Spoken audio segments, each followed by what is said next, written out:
kita harus menjaga bagaimana mereka hatinya tetap di Indonesia.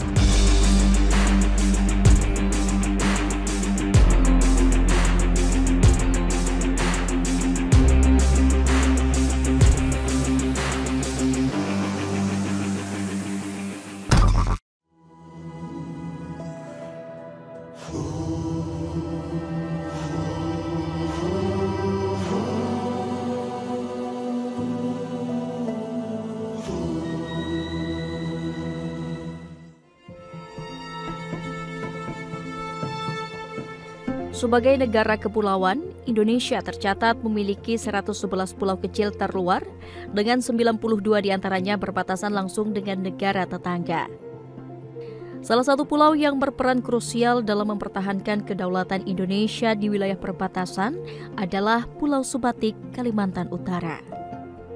Pulau ini dimiliki oleh dua negara sekaligus, yakni 246,61 km persegi wilayah selatan dimiliki Indonesia, sedangkan sebelah utara seluas 187,23 km persegi milik Malaysia, tepatnya di negara bagian Sabah. Fenomena rumah dua negara pun terjadi di pulau ini, di mana terdapat rumah-rumah yang sebagian sisinya berada di Indonesia dan sisi lainnya di Malaysia.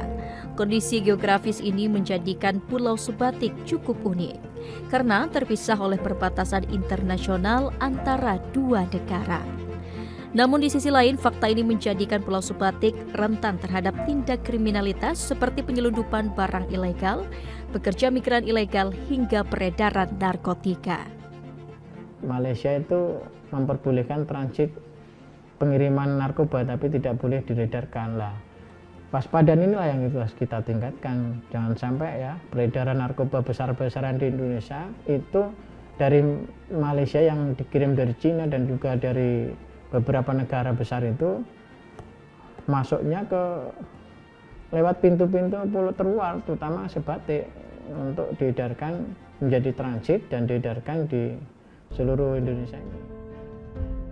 Kondisi geografis ini membuat saya penasaran bagaimana sistem penjagaan di Pulau Dua Tuan ini. Setibanya di Tarakan, saya melanjutkan perjalanan laut selama 3 jam ke Pelabuhan Nunukan dengan arus gelombang yang cukup menantang adrenalin.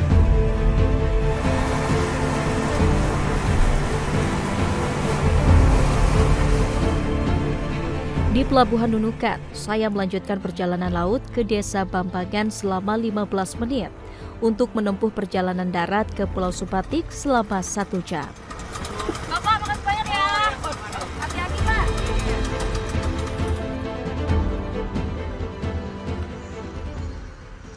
Pemirsa, setelah menempuh perjalanan selama kurang lebih 8 jam lewat jalur darat, udara, dan juga laut dari Jakarta, akhirnya saya tiba di Pulau Sebatik, Kalimantan Utara. Saya akan melihat bagaimana satuan tugas melakukan penjagaan dan juga patroli rutin di salah satu pulau terluar yang berbatasan langsung dengan negara Malaysia ini.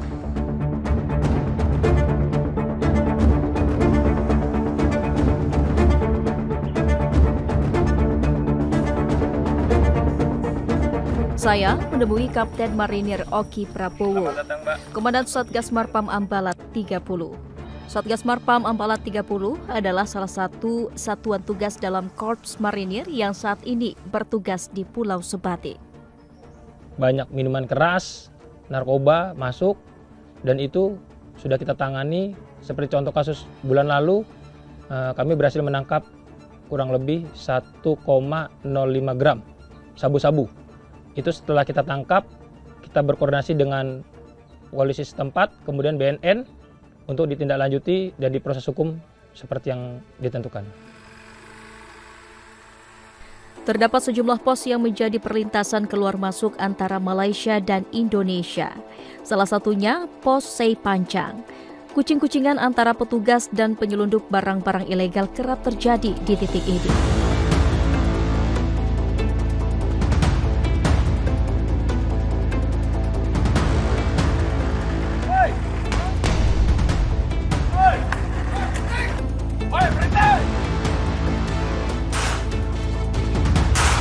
Apa ini? Hei, kamu Kitanya diem aja. Ada lagi nih, apa nih? Kenapa ini? Keras bawa apa itu? Apa itu? Apa itu? Sabu. Selain masuknya barang-barang ilegal, masalah delineasi dan demarkasi batas wilayah juga turut menjadi tantangan serius di pulau-pulau terluar. Pemirsa, salah satu hal yang paling krusial dalam menjaga Pulau Sebatik ini adalah memastikan patok perbatasan wilayah antara Indonesia dan Malaysia berada pada posisi yang semestinya. Sejumlah upaya pun dilakukan oleh Satgas Marinir agar patok wilayah ini tidak bergeser atau bahkan hilang. Selamat siang, Pak. Ya, selamat siang. Selamat datang di Pos Marinir Bajul Laut. Kita akan melaksanakan patroli sektor wilayah timur, patroli patok. Kita laksanakan tugas negara dengan penuh rasa tanggung jawab, NKRI harga mati.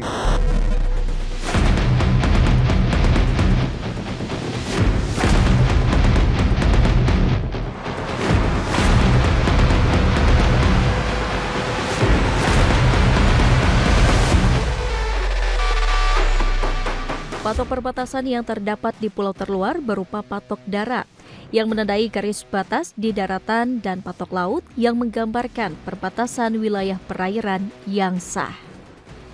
Adanya patok laut membantu negara menegaskan batas perairan yang sulit ditentukan hanya dengan koordinat geografis atau batas buatan lainnya.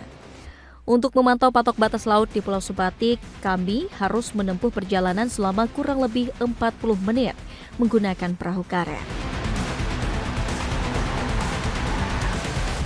Ini kan udah pakai patok beton ya, Pak ya? Ya. Kalau sebelumnya pakai patok apa, Pak? Kalau dulu patok masih pakai kayu, Mbak. Pakai kayu itu masih bisa geser lah. Ya.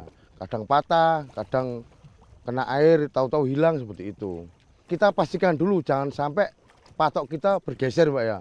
Kalau kita mau berbicara rugi, yang rugi kita sendiri, negara kita. Karena jangan sampai wilayah kita diklaim dengan dari pihak negara lain seperti Malaysia yang saat ini.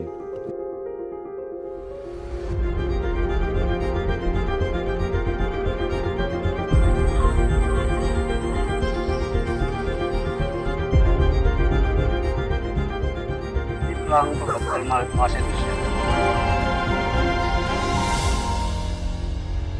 Berbeda dengan patroli patok laut yang harus menggunakan transportasi laut, akses penjagaan patok darat lebih mudah dijangkau dan dapat langsung dilakukan oleh petugas perbatasan. Meski demikian, patok darat berpotensi hilang atau rusak karena aktivitas manusia seperti pembangunan maupun kondisi alam yang dapat mengubah topografi seperti erosi dan longsor.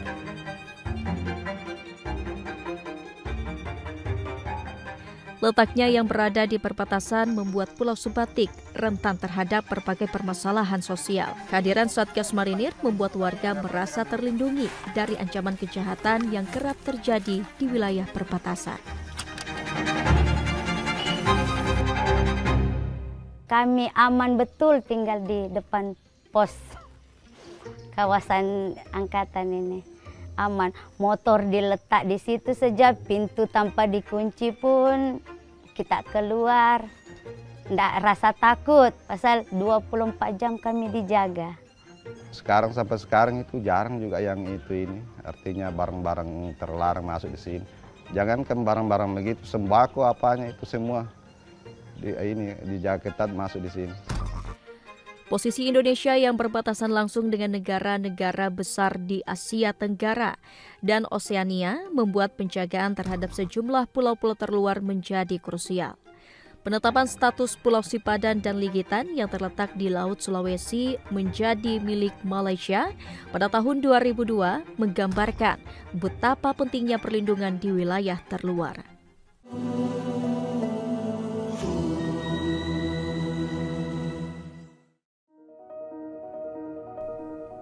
Sebagai negara kepulauan dengan luas 1,9 juta kilometer persegi yang terdiri dari 17.508 pulau, termasuk yang tak berpenghuni maupun terluar, menjadikan Indonesia rawan terhadap isu sengketa wilayah dan eksploitasi sumber daya alam oleh negara lain.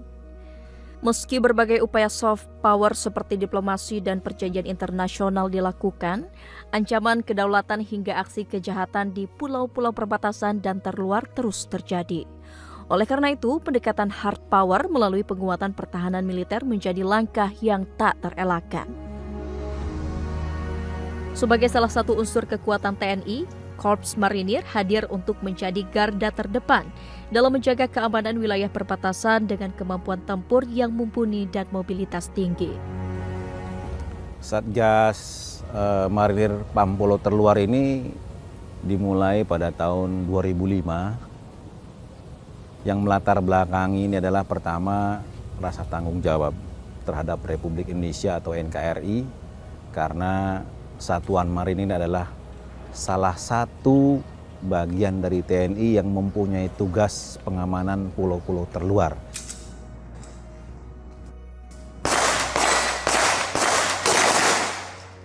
Sebagai pelajaran buat kita, contohnya misalkan Legitan Sipadan. Kita tidak merawat, tidak ngopeni, berjalannya waktu hilang, diambil tetangga, baru kita ribut. Pulau Sipadan dan Ligitan adalah dua pulau kecil yang terletak di Laut Sulawesi. Kedua pulau ini pernah menjadi objek sengketa wilayah yang cukup panjang antara Indonesia dan Malaysia. Meski secara historis kedua pulau ini masuk dalam wilayah Indonesia, Mahkamah Internasional pada tahun 2002 akhirnya memutuskan kedaulatan Pulau Sipadan dan Ligitan jatuh ke tangan Malaysia. Salah satu pertimbangannya adalah dominasi Malaysia dalam sektor pembangunan dan ekonomi di kedua pulau ini. Fenomena serupa kerap terjadi di wilayah perbatasan maupun terluar. Untuk itu, kehadiran otoritas negara di wilayah-wilayah ini menjadi penting guna memperkuat pengelolaan wilayah-wilayah terluar. Kami harus menjaga netralitas masyarakat sekitar agar tidak lebih condong atau dominan ke negara sebelah. Contoh, karena di sini orang lebih sering menyebutkan harga itu dengan ringgit Malaysia dibanding rupiah. Jadi harga mereka lebih condong ke, kalau kita belanja ini contoh, dia menggunakan harga 22 ringgit seperti itu. Jadi kita harus menjaga bagaimana mereka hatinya tetap di Indonesia dengan membiasakan ngomong rupiah, dia cinta rupiah. Juga yang lainnya kita jangan sampai dia berpikir untuk apa-apa lebih mudah di sebelah daripada di Indonesia sendiri. Selain pulau terluar, Indonesia juga memiliki pulau-pulau tak berpenghuni. Pada tahun 2023, Badan Informasi Geospasial BIG mencatat, dari 17.508 pulau yang ada di Indonesia, 6.000 pulau diantaranya adalah pulau tidak berpenghuni. Pulau yang tak berpenghuni rawan untuk diklaim orang lain, bukan WNI yang berusaha menghuninya. Jadi tidak hanya tindakan yang mengklaim wilayah itu pemisahan. Bisa juga ini ya, kalau lama-lama penduduk di luar negara kita menghuni pulau tertentu, bisa juga pada suatu waktu kalau sudah membesar ini akan mengklaim dan akan memisahkan dari NKRI. Diperlukan keahlian khusus untuk menjaga pulau tak berpenghuni seperti keterampilan bertahan hidup di alam liar, kemampuan navigasi hingga pengetahuan yang mumpuni tentang ekosistem lokal.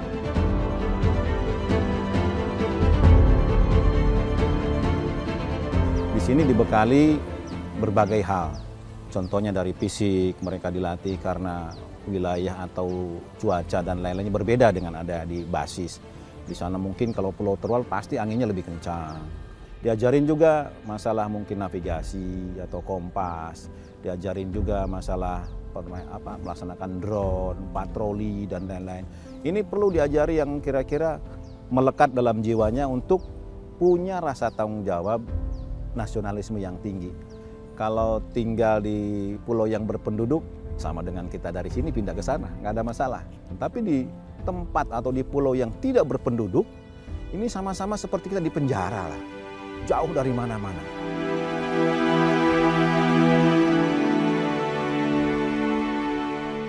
Penasaran dengan penjagaan pulau tak berpenghuni? Saya pun mendatangi salah satu pulau yang terletak di Laut Selatan Jawa Timur, yaitu Pulau Nusa Barung. Berstatus sebagai suaka marga satwa, pulau tak berpenghuni yang terletak di perbatasan Australia ini rentan terhadap ancaman perburuan ilegal.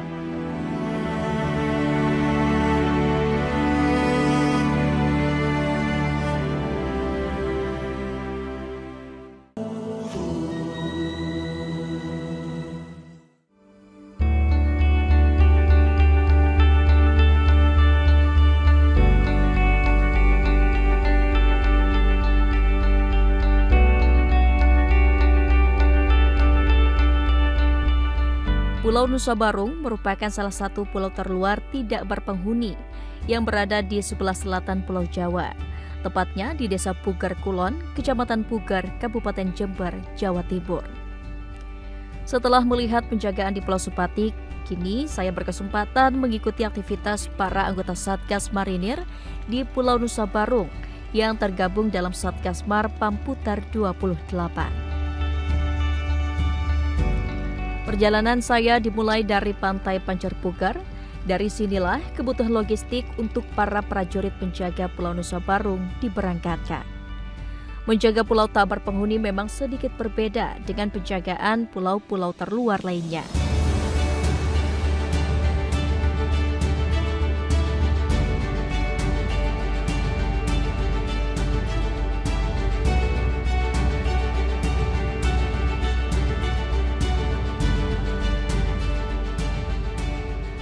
Para prajurit harus menjemput logistik dari luar pulau yang lokasinya cukup jauh. Kondisi cuaca dan ketinggian gelombang juga perlu diperhatikan sebelum keberangkatan.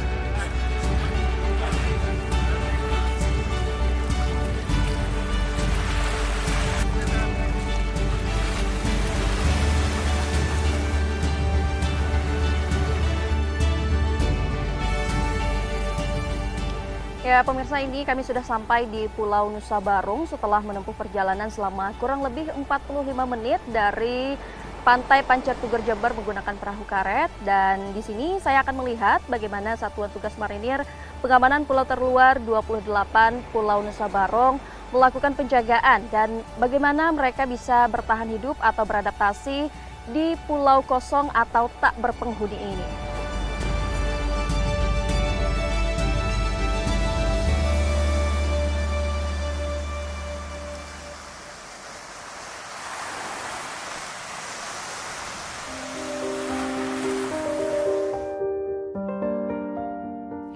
Sesampainya di Pulau Nusa Barung, saya menemui Komandan Satgas Mar Pamputar 28, Letda Marinir Eri Subiasno.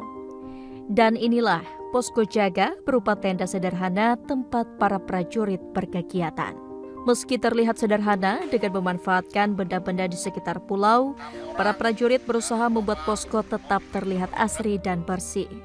Salah satunya dengan menggunakan bebatuan pantai sebagai akses jalan di area posko dan terumbu karang yang sudah mati sebagai bahan tembok pos jaga depan.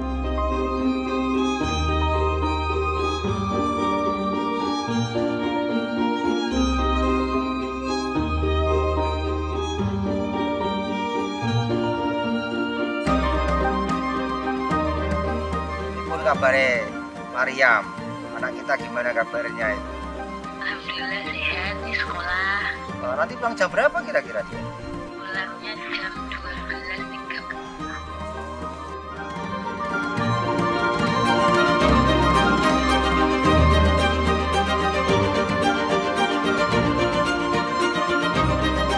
Halo Pak. Pak, boleh lihat kegiatan masaknya? Ini lagi masak apa Pak? Ini untuk menu sore hari ini kita masak nasi dengan lauk ayam goreng dan lalapan, Mbak.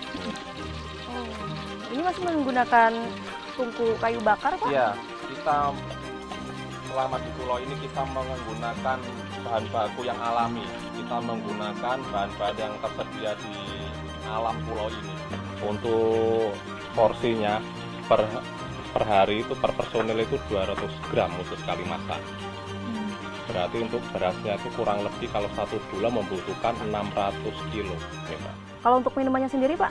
Untuk minumannya kita membutuhkan rata-rata per harinya itu 2 liter per personil. Kalau 1 bulan kita rata-rata per personil itu membutuhkan 4-5 galon.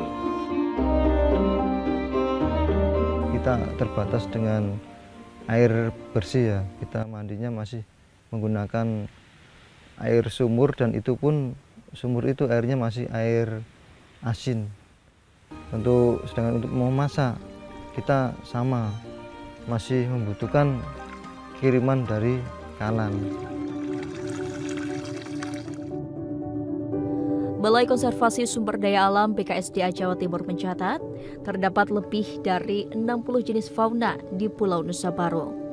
Dengan status Waka Marga Satwa dan lokasinya yang berbatasan dengan Australia, Pulau Nusa Barung menjadi sangat rentan terhadap aktivitas pencurian satwa dan tindakan kriminal lain seperti illegal fishing. Tentunya kita mencegah orang yang masuk ke sini, jangan sampai nanti mereka berburu ataupun melakukan perusakan ekosistem, baik itu di darat maupun di laut. Karena untuk berburu di sini sangat tidak boleh. Kita tetap harus menjaga kelestarian alam ini. Lagi nyari apa nih, Pak? Layur, Pak. Layur? Ya. Udah berapa hari laut? 4 hari. 4 hari. Tujuan dari kita untuk penangkapan ikan wajib tradisional ya, Pak ya. Nggak boleh pakai alat berat ataupun tempat harimau. Ya.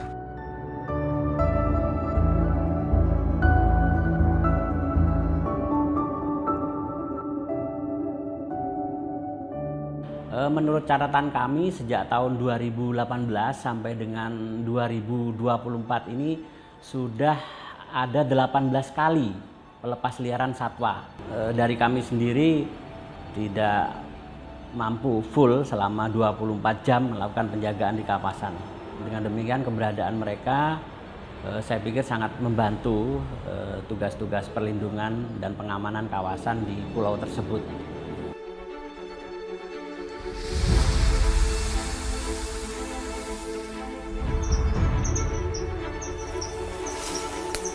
Ini kalau patroli darat biasa rutenya berapa jauh?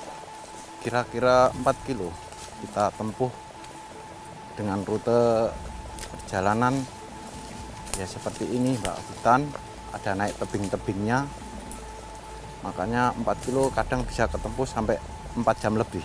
Di Pulau Nusa Barung ini termasuk cagar alam dan hutan lindung, makanya kita juga melaksanakan patroli untuk menghindari pencegahan-pencegahan terjadinya illegal logging atau perburuan satwa liar yang pada intinya agar kelestarian di Pulau Nusa Barung ini bisa tetap terjaga.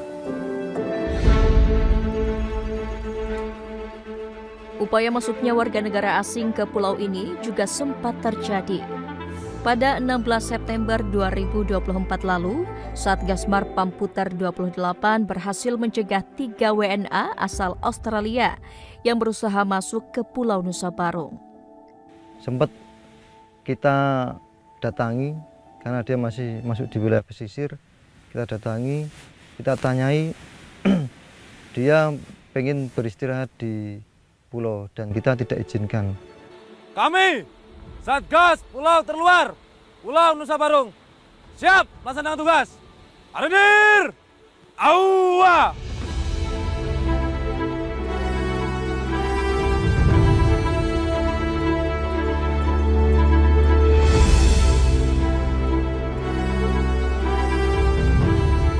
Menjadi negara kepulauan adalah anugerah sekaligus tantangan.